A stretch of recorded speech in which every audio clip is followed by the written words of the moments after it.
Kita akan membuka kitab Roma pasal yang ke-12, ayat yang kedua. Kita akan lihat ayat ini.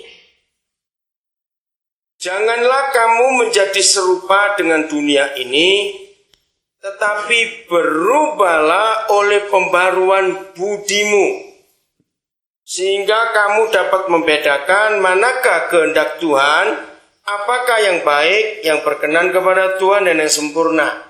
Sudah, ayat 2, kita ulangi lagi ya, kita baca sama-sama. Roma 12 ayat 2, 1, 2, 3. Janganlah kamu menjadi serupa dengan dunia ini, tetapi berubahlah oleh pembaruan budimu, sehingga kamu dapat membedakan kehendak Tuhan, apa yang baik, yang berkenan kepada Tuhan dan yang sempurna. Baik. Siapa bisa menolong saya menemukan kata lain tentang budi? Bukan Pak Budi ya. Tentang budi. Apa itu kata lainnya budi? Kebaikan apa? Akal. Akal budi. Belum tepat. Kata budi itu ada di bagian mana? Kasih. Bukan. Itu sifatnya. Budi itu sendiri. Agak sulit kita menemukan. Ayo kita belajar. Kenapa Tuhan minta supaya kita jangan jadi serupa dengan dunia, tetapi kita harus memperbarui budi kita. Ayo, budi itu di mana? Apa? Sifat. Nah, hati. Budi itu tidak dimiliki oleh binatang.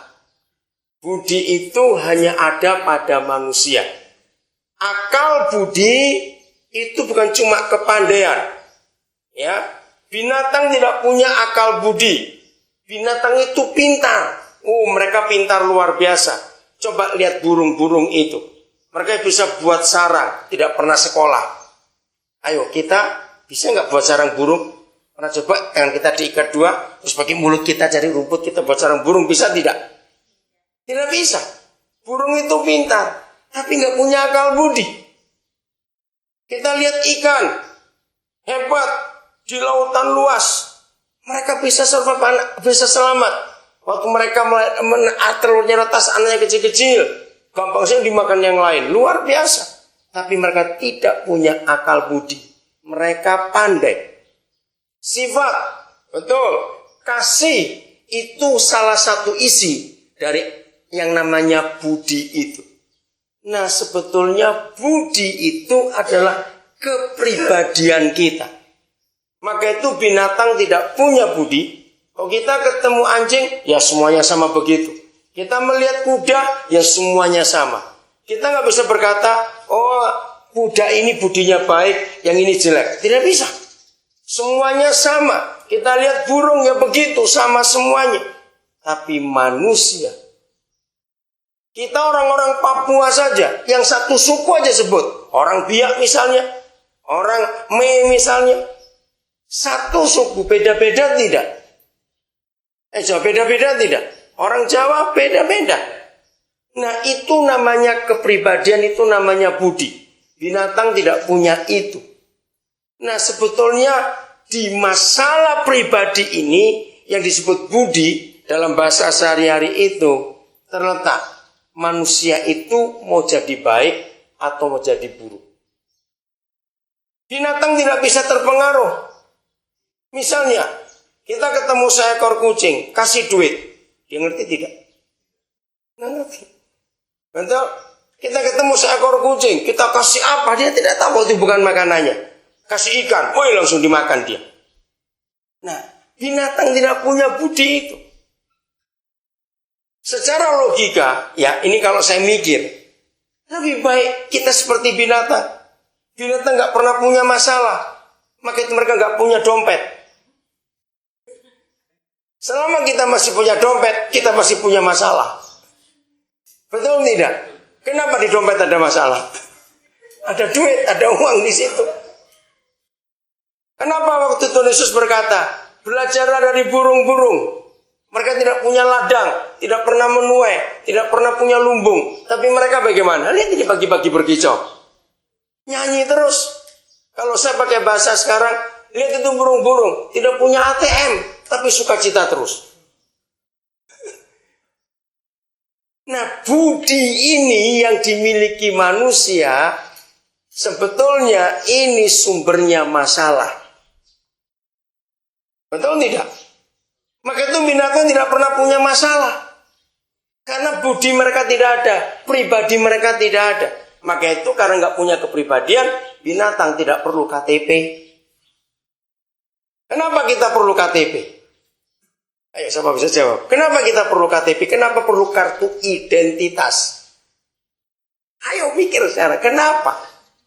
Walaupun kita di dalam penjara sini, LP perlu KTP tidak? Perlu. Nah, kenapa binatang nggak perlu KTP?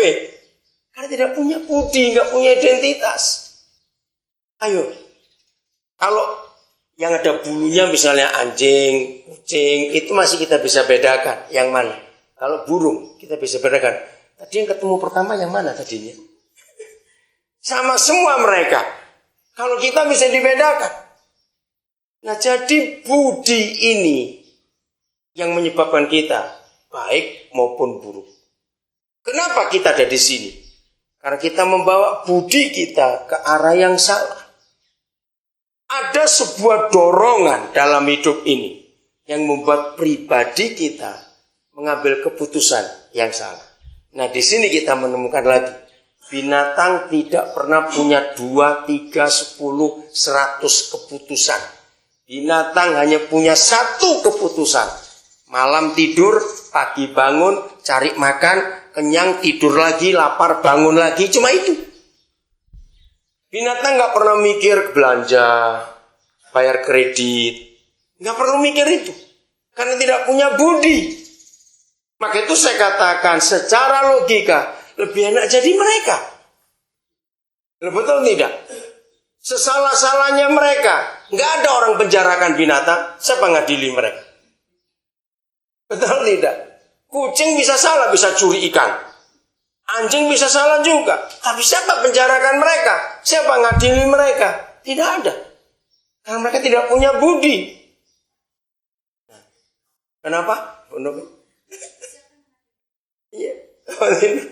Maka itu ketika budi kita tidak diperbarui, maka kita tidak bisa mengerti apa kehendak Tuhan. Itu pada pribadi kita ini. Kalimat pertama jelas, jangan kamu seperti dunia ini. Kenapa kita nggak boleh seperti dunia? Coba salah seorang baca 1 Yohanes 5 ayat 19. Kenapa kita tidak boleh seperti dunia? Ada apa di dunia ini? Sehingga Tuhan mengatakan jangan seperti dunia. 1 Yohanes, bukan Injil Yohanes ya. 1 Yohanes. Salah seorang silakan baca. Nah, kita berasal dari surga, betul? Ya, tapi ini masalahnya, lanjut. Seluruh dunia berada di bawah kuasa kita. Kita berasal dari surga, dari Tuhan, tidak ragu-ragu. Tapi kita tinggal di mana? Di dunia. Nah, ayat ini memberitahu kita, seluruh dunia berarti tidak ada satupun tempat yang tidak di bawah kuasa siapa? Si jahat. Kita mau lari kemana saja, tetap ada kejahatan. Misalnya sebut salah satu pulau yang tidak ada penduduk di depan Nabi di sini. Ada pulau apa yang tidak ada penduduknya? Pulau Pepaya, betul. Tidak ada penduduk, bukan?